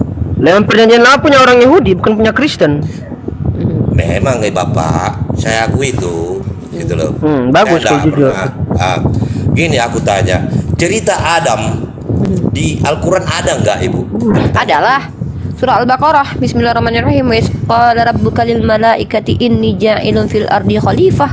Ada itu. Qalu ataj'alu fiha may yufsidu fiha wa yasfiku dima. Kemudian dilanjut wa 'allama adamal asma'a. Adam itu wa 'allama adamal asma'a, dijelaskan Allah ingin menciptakan, ingat, dan wa isqala rabbuka lil malaikati, dan ingatlah ketika Allah berkata kepada malaikat, aku hendak menjadikan khalifah di bumi. Kemudian ayat selanjutnya masih dalam surah Al-Baqarah, wa 'allama adamal, ketika Allah mengajarkan Adam. Ini Pak logika kami ya. Ini baru logika nih, apa yang Allah ajarkan. Orang itu bisa dikatakan salah ketika dia sudah tahu bahwa perbuatannya itu salah. Maka Adam itu diajarkan dulu baru diuji. Beda dengan imannya teman-teman Kristen. Adam tidak pernah diajarkan, diberikan ujian. Lah kalau dia salah kok Tuhan marah. Nah ini baru logika Pak. Jadi kalau kita bicara tentang Adam, ada di Al-Quran tentang Adam gitu. Masalahnya apa? Masalahnya Gini, cerita Adam dalam Al-Quran dengan Adam versi Bible berbeda. Jadi cerita Adam itu langsung diturunkan Tuhan ya, Allah ya, kepada Jibril kepada Muhammad, langsung diceritakan gitu Bu ya. Gini, konteksnya wahyu Pak. Kita bicara secara besar ya, secara universal, secara luas. Wahyu itu adalah informasi. Saya boleh katakan ini ya, karena ini merujuk kepada bagaimana Imam Syuyuti memahami dalam kitab Ulumul Quran ya, Ulumul Quran, bahwa yang namanya definisi wahyu itu adalah informasi apa yang Allah kehendaki itu disampaikan kepada orang pilihan secara terminologisnya. Tapi kalau secara etimologis, wahyu atau kata wahaya sebelum Quran muncul itu didefinisikan sebagai, tahu tidak, komunikasi itu digunakan kepada onta yang sedang berkomunikasi dengan pasangannya dengan bukan suara tapi gestur. Artinya komunikasi itu bisa didefinisikan sebagai wahyu gitu, komunikasi. Nah makanya Islam ini agama wahyu. Ada komunikasi Tuhan dengan hambanya untuk menyampaikan komunikasi ini, dikomunikasikan lagi kepada hamba-hamba yang lain melalui perantaraan bisa, dan banyak sebenarnya kalau kita bicara tentang cara atau metode. Nah, jadi permasalahan yang kita hadapi sekarang adalah antara komunikasi Tuhannya kami dengan Nabi Muhammad itu berbeda dengan apa yang termaktub di kitab kalian Pak, informasinya. Nah, Masalahnya mari kita uji mana hasil komunikasi yang betul secara ilmiah, mana yang tidak. Makanya saya selalu ingin mengajak kalian diskusi tentang kitab suci, transmisi kitab suci, mana yang ilmiah, itu yang kita terima secara logika, itu yang bisa dilogikakan. Tapi kalau Tuhan dilogikakan, maka Pak Framing sedang mengangkangi keimanannya, gitu. Betul yang Ibu bilang, betul. Tuhan tidak bisa dilogikakan tidak bisa. Di ajaran kami juga dikatakan kalau kau melihat Bapa tidak bisa sanggup melihat Bapa kalau pengajaran kami, Bu ya. Gitu loh. Jadi yang saya pertanyakan di sini adalah apakah Allah itu menceritakan kejadian Adam langsung melalui Al-Qur'an, Bu? Itu yang saya mau pertanyakan. Pak, Al-Quran itu adalah komunikasi. Maka ketika Bapak bertanya apakah Allah menceritakan tentang Adam, iya, itu yang disebut dengan firman Tuhan, perkataan Tuhan, kalamullah. Jadi wahyu itu bukan cuma kalamullah ya, wahyu itu juga hadis, juga wahyu. Tapi kalamullah adalah perkataan Tuhan secara langsung. Nah, kalamullah yang dimaksud yang itu Al-Quran adalah segala sesuatunya, baik narasinya, semua dari Allah, secara tidak dirubah langsung. sama Orang sekali. melalui malaikat kok secara langsung, gimana sih? Nah, ini kan definisi secara langsungnya itu bukan Nabi Muhammad jumpa inilah paradigma tadi ya. Secara langsung itu bukan berarti begini, beda Pak. Nih, saya kasih duduk dulu ya. Kitab Bapak itu bukan pembicaraan Tuhan kepada manusia, tidak, tapi manusia mencari tahu apa yang terjadi atau melalui malaikat. Tadi diam, giliran Sueb bertanya tadi diam, giliran saya ngomong dipotong biar enggak saya diizinkan buat menjelaskan. Nah, ini nih etika dosen mempermalukan fakultas ini kalau ada dosen begini. Tadi Sueb tanya kepada Anda diam. Dikasih waktu bicara Anda diam. Giliran orang bicara karena saya lagi diskusi dengan Pak Sedar, Anda ikut masuk membuyarkan. Jadi maksudnya langsung di sini adalah bukan seperti Bible. Bible itu Pak, kalau Bapak lihat dalam kitab Lukas, itu ada analisa, ada pencarian di situ, ada maaf ya, saya bilangnya kayak wartawan itu cari-cari informasi. Nah, kalau wahyu ini Tuhan yang kasih informasi, kan saya bilang. Pak Framing tidak perlu mengkoreksi saya sudah bilang dari awal, metodenya berbagai macam, ada melalui perantaraan mereka Jibril, ada yang Rasulullah diangkat ke langit, ada yang ditanamkan di hati Rasulullah, gitu, itu metodenya. Tapi tetap wahyu, informasi dari Tuhan langsung, bukan dari analisa kayak Lukas ya. Lukas itu tidak dapat dari Tuhan langsung dia itu, tapi dia mendapatkan informasi dari entah siapa. Dari entah siapa, ingat ya, nggak ada sanadnya itu. Kalau ibarat kata tuh hadis mungkar itu masuknya, gitu. Apalagi Pak Sedar? Oke, Ibu, gini ya, kalau di kami Bu ya, istrinya Adam itu. Tar dulu, sebentar aku dulu. Dia baca itu Yohanes 1 ayat 18, dikatakan di sana memang tidak ada yang bisa melihat, tetapi Anak tunggal Allah yang ada di pangkuan Bapa, dialah yang menyatakannya. Kata menyatakannya itu disitulah yang disebut melogoskan, bisa diterangkan dan manusia bisa menerimanya. Itu Sueb. Yohanes berapa? Yohanes berapa? Dosen mengadang-adang. Barang siapa melihat Bapa itu ya. Ayat berapa? Jangan ngadi-ngadi kau. Yohanes berapa? Pasal berapa? Yohanes 1 ayat 18. 1 ayat 18. Oke, tidak seorang pun yang pernah melihat Theos, aku pakai Theos ya.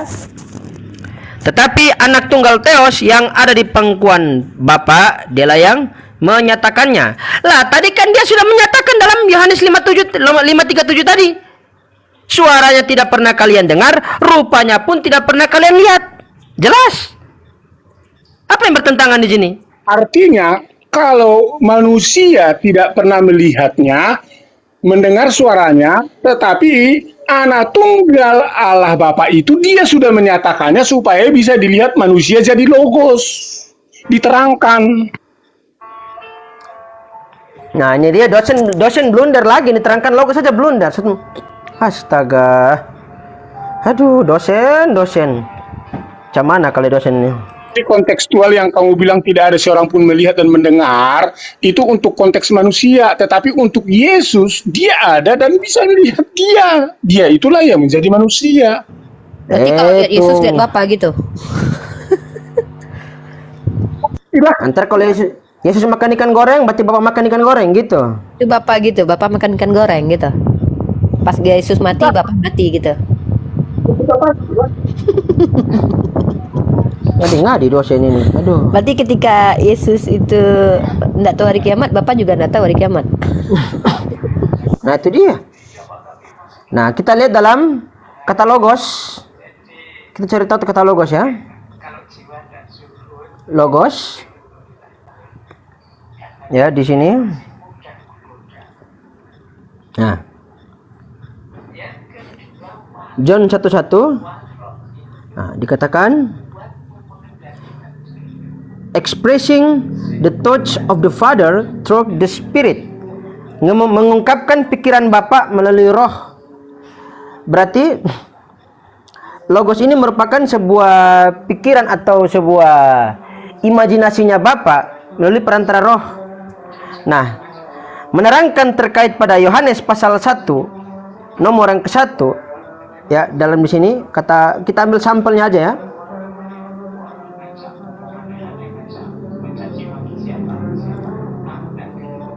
En arche en hologos kai hologos en proston theon kai theos en hologos.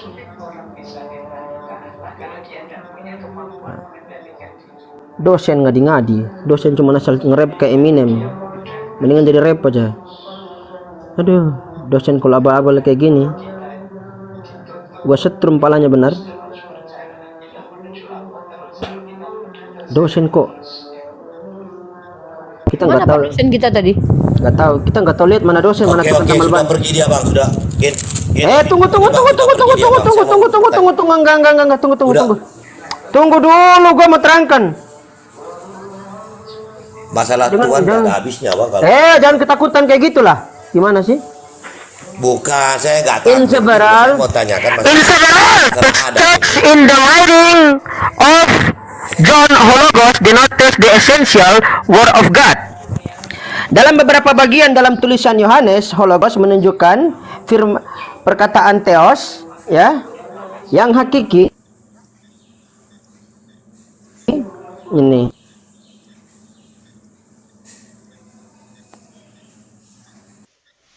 Hologos denotes the essential word of God, the personal hypostatic wisdom and power in union with God, his ministry of both physical and ethical, which for the pursuit of man's salvation, put on human nature in the presence of Jesus the Messiah and son forth justly from his, yang artinya dalam beberapa bagian dalam tulisannya Yohanes, Hologos menunjukkan perkataan Theos yang hakiki, kebijaksanaan dan kekuatan pribadi hipostatik dalam penyatuan dengan Tuhan. Nah, ini dipersatukan ini dengan Tuhan. Jadi konsep pemikirannya Bapa menyatukan Bapa dengan Jesus Christ. Pelayanannya dalam penciptaannya dan pemerintahan alam semesta, penyebab semua kehidupan dunia baik fisik maupun etis, yang untuk pengadaan keselamatan manusia mengenakan sifat manusia dalam pribadi Yesus, Sang Mesias, dan bersinar tentang dari kata-kata dan perbuatannya. Jadi ini merupakan sebuah konsep pemikiran karyanya Bapa, menyatukan dirinya dengan Jesus Christ. Jadi kalau misalkan ketika Jesus Christ dikeroyok, sama dengan Bapa juga dikeroyok, disiksa oleh tentara Romawi, berarti yang disiksa juga Bapa. Begitu. Kembali ke topik tadi. Kalau tiga tadi, orang Israel, orang umat Muhammad, Nabi Muhammad sama pengikut Kristus sepakat tadi keturunan Adam ya. Nah, terus kenapa? Ada yang salah? Enggak, aku tanya dulu bang. Gini dulu bang. Apakah di Islam itu ada istrinya Adam? Kalau di kami ada bang. Namanya Hawa. Enggak, kita bicara santai aja dulu, gitu loh. Ini cerita Alkitab ini, Pak, ya. Kitab sama, itu kan bukan kitabnya Kristus, itu kan kitabnya Yahudi, bukan Masyarakat kami. Ada kau ini. Aku tanya dulu, Bang, apakah sama Tuhan mengabarkan di Al-Qur'an melalui Jibril ke Nabi Muhammad? Cerita ini sama tidak, aku tanya, Bang, gitu loh, Bang. Mau pertanyaan saya itu aja. Ya, sama, ada tuh di Islam. Hawa, sama, kenapa? Nabi Adam. Enggak gitu loh, Bang, ya. Saya dengar Bang ya, Ka'bah itu yang bangun kan Ibrahim katanya kan, Ibrahim itu loh. Sama Kapal apa? Ismail Bangun Ibrahim. yang bangun Ka'bah. Ka'bah. Katanya kan Nabi Ibrahim sama Ismail itu loh Bang. Saya mau pertanyakan gitu loh. Larinya nanti ke sana. Enggak, aku nggak bicara ketuhanan gitu loh. Kita sepakat dulu bahwa kita keturunan Adam itu aja dulu. Nggak usah lari-lari kemana. Kenapa ceritanya orang Yahudi sama pengikut Kristen ini sama, bahwa Adam punya anak namanya Kain dan Habel. Apakah dikatakan di Al-Quran itu nama anaknya Adam itu ada? Aku tanya dulu ke Abang. Oh, tunggu dulu. Di dalam pengakuan orang Yahudi sendiri, Taurat itu untuk kepada Bani Israel, bukan kepada Bani Antioquia. Jangan ngada-ngada kau.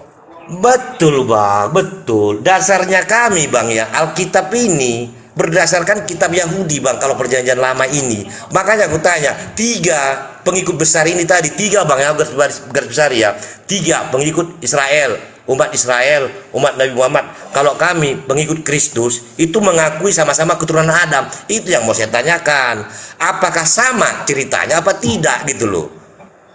Terus kau mau mendekat-dekat dengan Yahudi lalu mengatakan kau dengan Yahudi sama? Oh, tunggu dulu, Yahudi nggak nyembah Yesus.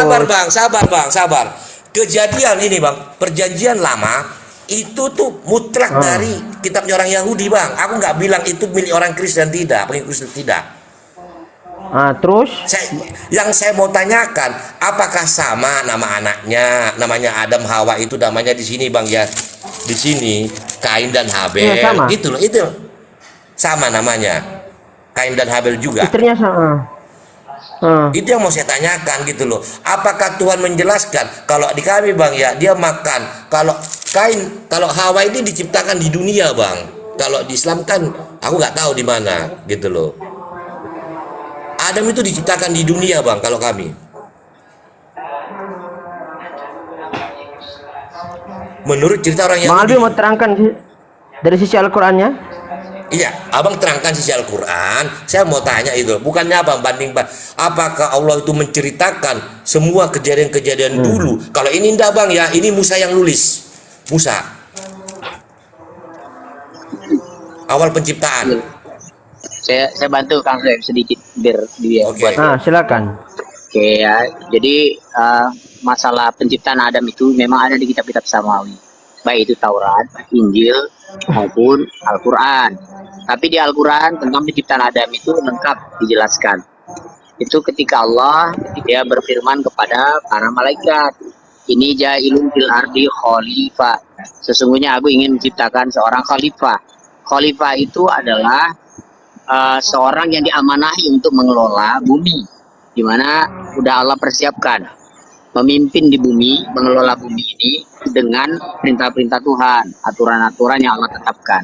Maka diciptakanlah Adam. Kemudian Allah juga ciptakan istrinya sepasang, yaitu dari Adam dan Hawa, jadinya sepasang dari tulang rusuknya diciptakan. Allah ciptakan itu, dan kemudian Allah turunkan mereka ke bumi. Adapun peristiwa Allah melanggar itu, apa yang Allah tetapkan itu sebagai inilah sebab kenapa dia diturunkan. Tetapi itu sudah di dalam kehendak Allah. Kenapa? Karena memang Allah dari awal menciptakan Adam itu untuk di bumi tinggalnya. Ini ja'ilun fil ardi khalifah. Jadi Allah sudah tahu bahwa dia akan melanggar, melakukan mendekati pohon itu dan memakan itu, apa yang udah Allah larang itu.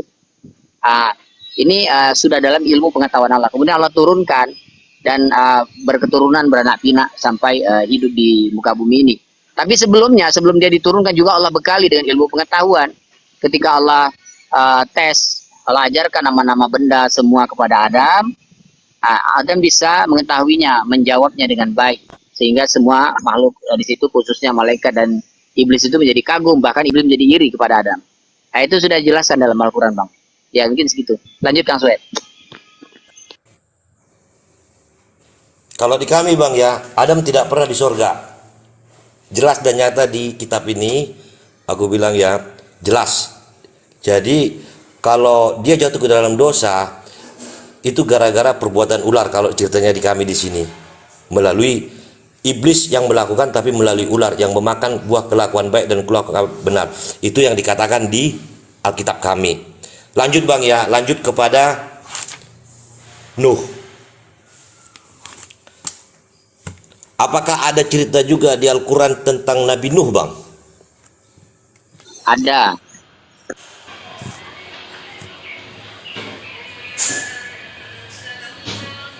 Tentang sen saja Bang. Apa Bang?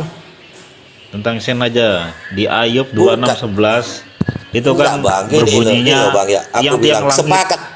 sepakat kan kita tadi keturunan Adam Bang. Sepakat 3 ini Bang ya. Enggak, 3 doa yang aja, Oke, Bang. apa?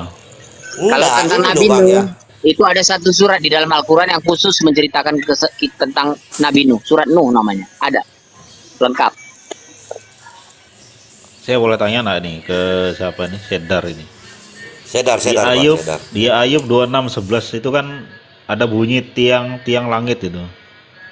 Sekarang saya mau tanya, tiangnya langit itu di mana? Gini loh Bang, aku kan bilang tadi sepakat dulu keturunan Adam Bang. Ini kitab ini, aku bilang ini sama dengan kitabnya orang Yahudi Bang, perjanjian lama ini Bang. Kitab ini ceritanya. Kalau mutlak Kristen Bang, pengikut Kristus itu dari perjanjian baru. Setahu saya loh ya. Memang kapan Yesus agamanya Kristen? Bukan Bang, pengikut Kristus. Oh, pengikut Kristen. Kami tidak bilang kami Yesus Kristus agamanya Kristen, tidak. Oh, saya begini Bang, saya nangkap nih arahnya si Abang ini, saya nangkap kemana. Abang mau menarasikan bahwa Islam menjiplak dari Yahudi Bukan gitu. Bang. Atau gimana? Cerita, iya betul. Bukan aku bilang menjiplak Bang ya. Kan dikatakan Bang ya, Islam agama penyempurna. Di agama yang lain Bang ya. Dalam arti, berarti Tuhan tuh datang ke mengabarkan bahwa cerita yang sebelumnya tuh begini loh. Apakah itu Iya, yang betul. dikatakan? Iya, itu namanya Langsung, wahyu tadi. Bang, ya. Pak sudah menjelaskan. Makanya aku bilang tadi Bang ya, bukan aku bilang kata menjiplak, saya tidak mengeluarkan Bang ya, tidak aku bilang. Berarti Tuhan kejam dong Bang. Kenapa Iya, dia betul. membuat cerita yang salah dulu gitu kan? Dari kedua ini Diwahyukan gitu kepada loh. Rasulullah, diwahyukan kepada Iya. Rasulullah kisah-kisah terdahulu. Bukan cerita yang lawas, cuman kitab sampean tuh sudah diubah-ubah. Gini loh Pakai Bang, tangan bukan Bang sendiri. ini. Bukan Bang, aku bilang ini cerita kitab Yahudi Bang. Sama ceritanya aku bilang gitu. Sampai di sini kita sepakat, betul memang ada baik di dalam Taurat, Injil maupun Zabur dan Al-Quran. Itu semua dirangkum di dalam Al-Quran. Taurat, Injil, Zabur. Tiga-tiga itu intisari ajarannya dirangkum di dalam Al-Quran. Jadi secara otomatis Al-Quran juga menjelaskan, mengabarkan nabi-nabi yang membawa risalah sebelumnya, khususnya yang diberikan kepada diberikan kitab, ya, gitu Bang. Sampai di sini kita sepakat. Terus pertanyaannya apa? Kan berarti aku gini Bang ya. Berarti Tuhan itu yang dulu-dulu nggak konsisten dong. Kenapa dia membuat cerita seperti ini tidak disangga dulu gitu loh Bang. Kenapa setelah diwahyukan kepada Nabi melalui Jibril, aku bilang ceritanya itu berbeda gitu loh Bang. Itu yang mau saya nggak bilang itu salah, jawab, itu ya. benar, itu tidak Bang gitu loh. Oke. Izin teman-teman saya jawab. Jadi sebenarnya Allah itu konsisten. Yang tidak konsisten itu adalah manusianya. Apa manusianya? Mereka merubah Alkitab, mengubah sejarah, mengubah wahyu yang Allah berikan kepada mereka. Jadi itulah kita berdiskusi, kita uji mana dia yang masih terjaga, mana yang sudah dirubah, ya, mana yang sudah ditambah. Dan itu mudah saja. Kalau di Bible itu sampai sekarang pun pengakuan para scholar biblikal itu, keotentikan Bible itu yang wahyu paling nggak nyampe cuma 10%. Sisanya itu adalah karangan penulis atau catatan-catatan penulis, bukan wahyu. Itu sudah jelas. Taurat pun begitu juga, ya. Dari zaman Musa, Taurat itu pun sudah dimusnahkan, sudah dibanting oleh Musa. Sudah berapa kali mengalami tulis ulang. Ya. Jadi siapa yang memverifikasi itu? Nah, begitu Bang. Jadi diversifikasilah sama Allah langsung melalui Jibril Bang ya ceritanya nih ya. Ke Jibril langsung ke Nabi. Iya betul. Bahwa inilah cerita yang sesungguhnya dahulu-dahulu. Ya. Adam dari surga ini ya. Betul. Bang, kalau gitu. Dan Allah menjamin. Ada ayatnya jaminan dari Allah. Inna nahnu nazzalna zikra wa inna lahu lahafizun. Sesungguhnya kami yang menurunkan Al-Quran ini dan kami jaga, kata Allah. Jadi dia dijaga dari perubahan, penyimpangan. Jangankan mau dirubah, abang salah aja menyebut hurufnya, itu ketahuan bang, kalau Al-Quran. Bagaimana mungkin mau dirubah? Jadi tata cara menyebutnya pun diatur oleh Allah. Nah, Ya, oke, Boleh Bang. nama sedikit, Baik. Bang Al, Pak Sedar? Oke, oke lah. Boleh sedikit, Bang? Oke, maaf, sedikit aja.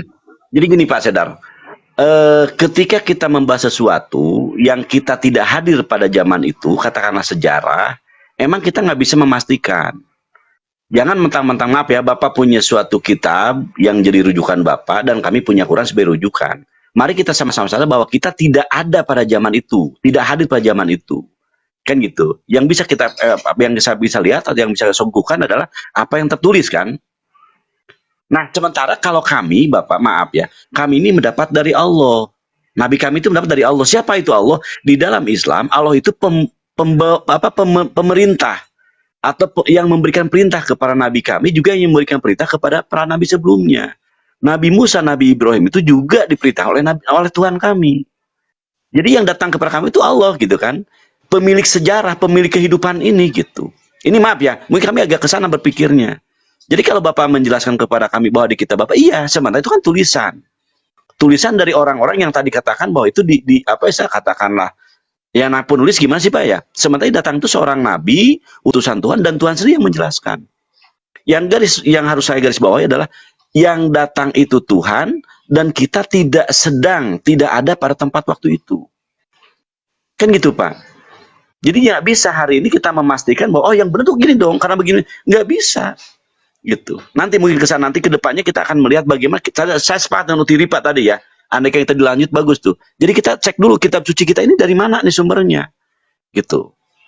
Itu dulu kalau saya ke sana ya berpikir mungkin nanti Abdul Bang ya, kalau saya gini Bang ya, kitab suci perjanjian lama ini flag Bang ya, flag saya udah tanya pendeta. Ini flag punyanya kitab orang Yahudi. Itu flag Bang ya, tidak ada yang dirubah di sini, sama aku bilang tadi. Makanya aku bilang tadi, ceritanya kalau di kami Bang sama orang Yahudi itu sama, manusia diciptakan di bumi dan jatuh ke dalam dosa. Itu sama Bang, tidak ada yang ditambahi, tidak ada yang dikurangi. Kalau menurut versi Kristen dengan kitab Yahudi Bang, tidak ada, sama total, tidak berubah sama sekali. Kan kita sepakat ya. Tadi tiga. Saya tambahin sedikit ya. Oke, lanjut Bang. Nah jadi dia begini.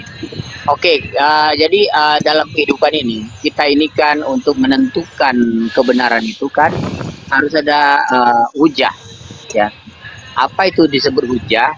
Ya, kenapa kita yakin pada satu agama itu? Karena kita punya hujah. Hujah itu adalah dua hal, yaitu keselarasan antara akal dan wahyu yang Allah turunkan. Dan itulah yang kita diskusikan, apakah dia sejalan atau tidak gitu. Nah, jadi yang namanya kebenaran itu tidak bisa dibantah. Dia sifatnya absolut. Al-haq itu absolut. Jadi dia pasti dengan akal tidak akan bertentangan. Dia akan sejalan. Nah, tapi kalau dia sudah bertentangan dengan akal, itu sudah tidak bisa dijadikan hujah. Artinya, ya itu jatuhnya kepada mitos atau mitologi. Nah, tetapi kalau kebenaran itu dia sejalan, ya hujah menjadi hujah yang kuat, kebenaran yang terbukti gitu antara akal dengan wahyu. Nah ini yang kita diskusikan, bagaimana wahyu kemudian bagaimana akal itu. Nah jadi kita tidak dengan Tuhan itu tidak kejam juga memaksa kita untuk percaya kepadanya, tapi dengan cara menyampingkan akal kita, tidak begitu. Makanya diberikan kita akal itu untuk berpikir, untuk menalar bahwa kebenaran itu sebenarnya bisa kita temukan. Nah, tapi kalau kita tidak mau menggunakan akal kita, hanya menggunakan dogma, ya mungkin kita akan ditertawakan sama ateis-ateis ya. Jadi cerita-cerita dongeng saja gitu. Nah, ini tidak terjadi dalam Islam. Kenapa saya katakan Tuhan itu kejam Bang ya? Karena membuat cerita yang berbeda Bang, itu loh. Itu yang saya anukan, berarti Tuhan ini kejam lah. Bukan sementara gini Bang ya, zaman Nabi Nuh Bang ya, zaman Nabi Nuh, Tuhan mengatakan kepada Nuh, aku akan menghukum dunia ini. Kamu buatlah batra, kan dia kasih tahu Bang ya, ke orang dia cinta. Dia cinta sama Nuh kan, karena dia lihat baik dan benar Nuh adanya. Dipersiapkanlah suatu kapal yang besar di bukit Bang ya. Jadi dia kasih tahu sama Nuh, aku akan menghukum dunia ini. Jadi persiapkanlah berapa hewan, sepasang semua. Habis itu datanglah Ebah. Berarti Tuhan tuh cuma sayang sama Nuh, sama umatnya yang lain? Tidak. Itu yang saya buat dari makna cerita yang saya pelajari ini, Bang. Dan selanjutnya Tuhan menceritakan versi yang berbeda ke Al-Quran, bahwa penciptaan Tuhan manusia seperti ini. Berarti lebih kejam dong, Bang. Mengadu domba jadinya. Bukan Tuhan yang kejam, Pak. Yang kejam itu, mohon maaf. Yang kejam itu yang merubah-rubah wahyu tadi. Al-Quran itu menceritakan yang sebenarnya, meluruskan hal-hal yang sudah dirubah oleh orang-orang sebelumnya, para rahib, para pendeta yang merubah isi-isi Alkitab itu. Dan ini fakta. Buktinya apa? Antara satu kitab dengan kitab yang lainnya itu saja bertentangan gitu. Kan? Itu membuktikan bahwa dia sudah ditulis ulang, sudah dirubah, sudah dimodifikasi. Begitu. Jadi bukan Tuhan yang kejam, bukan Allah yang kejam, tapi yang merubah itulah yang kejam, manusia itu. Bukan, ya. Bang. Aku udah katakan sebelumnya bahwa cerita perjanjian lama sama dengan orang Yahudi. Masa mereka dua-dua ini merubah semua, Bang? Itu aja. Perjalanan Musa dari Mesir ke Israel selama 40 tahun, Bang. 40 tahun ke tanah perjanjian yang dijanjikan oleh Tuhan. Ya enggak semua dirubah, ada yang dirubah, ada yang enggak. Tapi sebagian besar sudah dirubah. Dari awalnya, Bang, ceritanya. Sementara di versi kami, orang Yahudi sama pengikut Kristus, aku bilang manusia diciptakan itu di dunia, Bang. Sementara di kalian di sorga. Kan sudah bertolak belakang, Bang. Enggak, Tuhan isinya mana sudah berubah, Bang Sedar. Bang Sedar bawa Bible enggak? Di depan saya, Pak. Saya sambil baca. Oke, coba Matius. Jangan lari ke situ, Bang. Itu terlalu jauh, Bang. Terlalu jauh tuh. Ini contohnya diubah sini. Lari, Bang, aku bilang lari. Kita awalnya aja di sini. Bukan takut. Itu apa Bang Sedar, Bang Awi kasih tunjuk, saya lupa ya ayat berapa, tapi kasih tunjuk bahwa setelah penciptaan bumi, terus kemudian dihubungkan dengan logika, karena di situ kemudian dikatakan di dalam perjanjian lama itu bahwa Allah itu atau Tuhan yang menciptakan bumi itu kemudian letih, capek gitu loh, istirahat. Nah, Al-Quran itu kemudian menyempurnakannya bahwa sesungguhnya tidak ada letih pada kami. Nah, sekarang logikanya coba Abang Sedar padankan, apakah Tuhan yang Abang maksud menciptakan alam seisinya ini punya keletihan menurut Bang Sedar?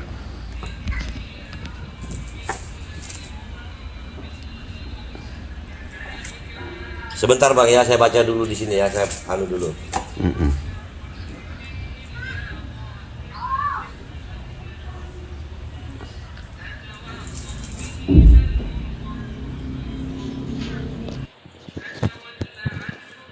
Di sini dikatakan, Bang, pada hari yang ketujuh, Bang, dia istirahat, Bang.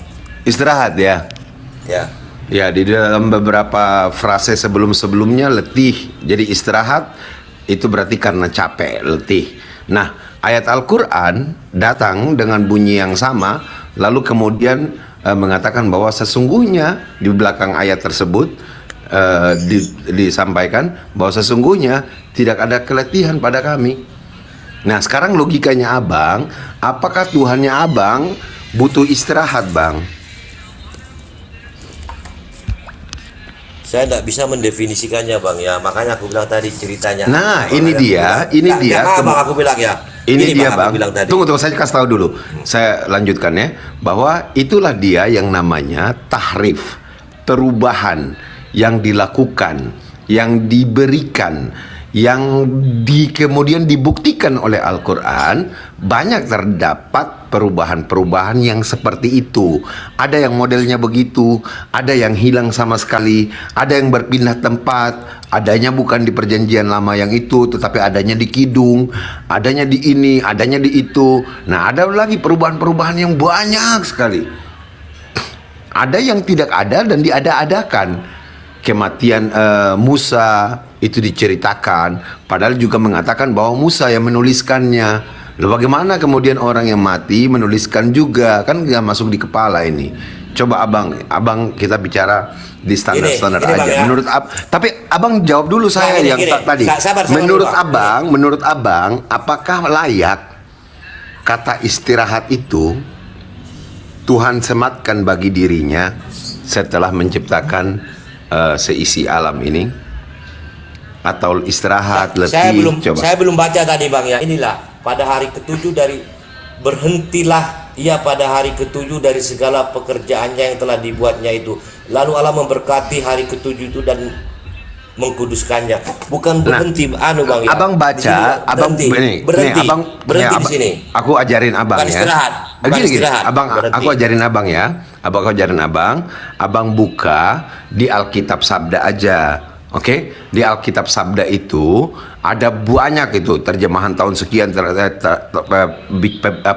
bahasa yang dipakai di tahun sekian oleh si ini, selaber ini segala macam. Abang baca di situ. Jadi abang lihat. Bukan orang awam yang nggak banyak ngomong, itu orang bisu. Udah bilang orang awam ngomongnya banyak, bodoh aja.